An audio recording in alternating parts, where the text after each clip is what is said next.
नमस्कार साथियों, स्वागत है आप सभी का।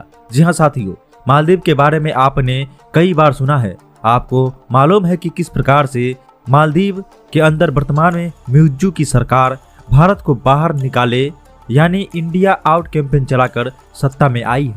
इंडिया आउट कैंपेन चलाकर यहाँ के भारत के खिलाफ माहौल या सेंटीमेंट इकट्ठा करके सरकार पाने की जो चाहत थी मालदीव ने रखी थी, वैसे ही कुछ चाहत अब फिलहाल में बांग्लादेश में रखी जा रही है। बांग्लादेश की बात हम क्यों कर रहे हैं?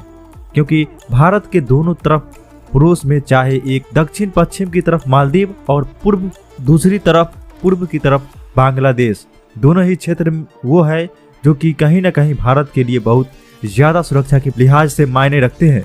जहां तक बात बांग्लादेश की हो, थोड़ा सा इतिहास जान लेना उचित होगा, तो आज का इंडिया आउट कैंपेन आपको समझ में आ सके। अब बताते हैं कि भारत और बांग्लादेश इन दिनों बहुत अच्छे समय को एंजॉय कर रहे हैं, क्योंकि बांग्लादेश में खालिदा जिया प्रो पाकिस्तान और प्रधानमंत्री हुआ करती थी। अब चूंकि शेख हसीना है, जो उनका भारत के प्रति रवैया बहुत ही नरम है। भारत बांग्लादेश से लगभग $2 बिलियन का इंपोर्ट करता है और लगभग $1 बिलियन का सामान एक्सपोर्ट करता है।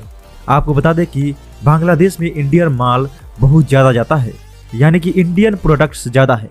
यह बिल्कुल वैसे ही जब इंडिया और चाइना के रिलेशन खराब हुए थे तो हमने चाइना बॉयकॉट करना शुरू किया था, जिससे हमें लगा कि चाइना के ट्रेडर्स को रोक देंगे, इससे चाइना को नुकसान पहुंचेगा।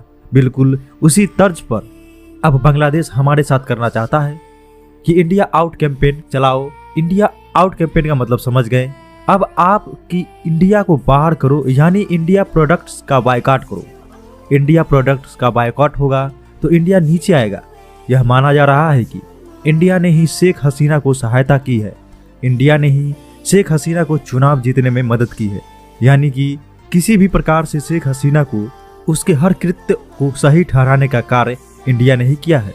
क्योंकि इंडिया शेख हसीना को इसलिए समर्थन कर रहा है क्योंकि शेख हसीना का विरोध मतलब इंडिया का विरोध, और इंडिया का विरोध करेंगे तो वहां पर जो अल्पसंख्यक हिंदू है उनका विरोध किया जाएगा, इंडिया प्रोडक्ट्स का विरोध किया जाएगा।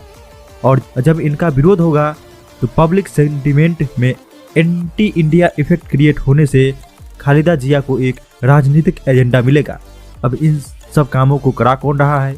खालिदा जिया का बेटा तारिक रहमान। तो दोस्तों, इस प्रकार से वहाँ की कुछ माहौल अभी बिगाड़ा जा रहा है। अगर इस प्रकार किया गया तो जैसे मालदीव ने अभी माफी मांगने पर भी उतारू है, वैसे अब कहीं हो न सके कि इसको भी अब कहीं झुकना ना पड़े।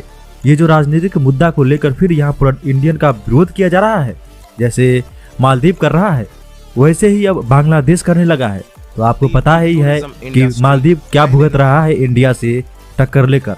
अब हो सकता है कहीं ये बांग्लादेश को भी उसी तर्ज पर न भुगतना पड़े। तो आप क्या कहते हैं? आपको क्या लगता है कि अगर बांग्लादेश ने इंडिया को बायकॉट किया तो इससे क्या नुकसान हो सकता है इंडिया को और बांग्लादेश को? मालदीव को तो नुकसान हो ही रहा है। तो आप लोग इस मुद्दे को जरूर आप अपना राय इस कमेंट बॉक्स में जरूर डालिएगा, और हो सके तो इस वीडियो को अपने दोस्तों और संबंधित को शेयर करना ना भूलें। चैनल को सब्सक्राइब जरूर कीजिएगा। फिर मिलते हैं आपसे एक नए वीडियो के साथ।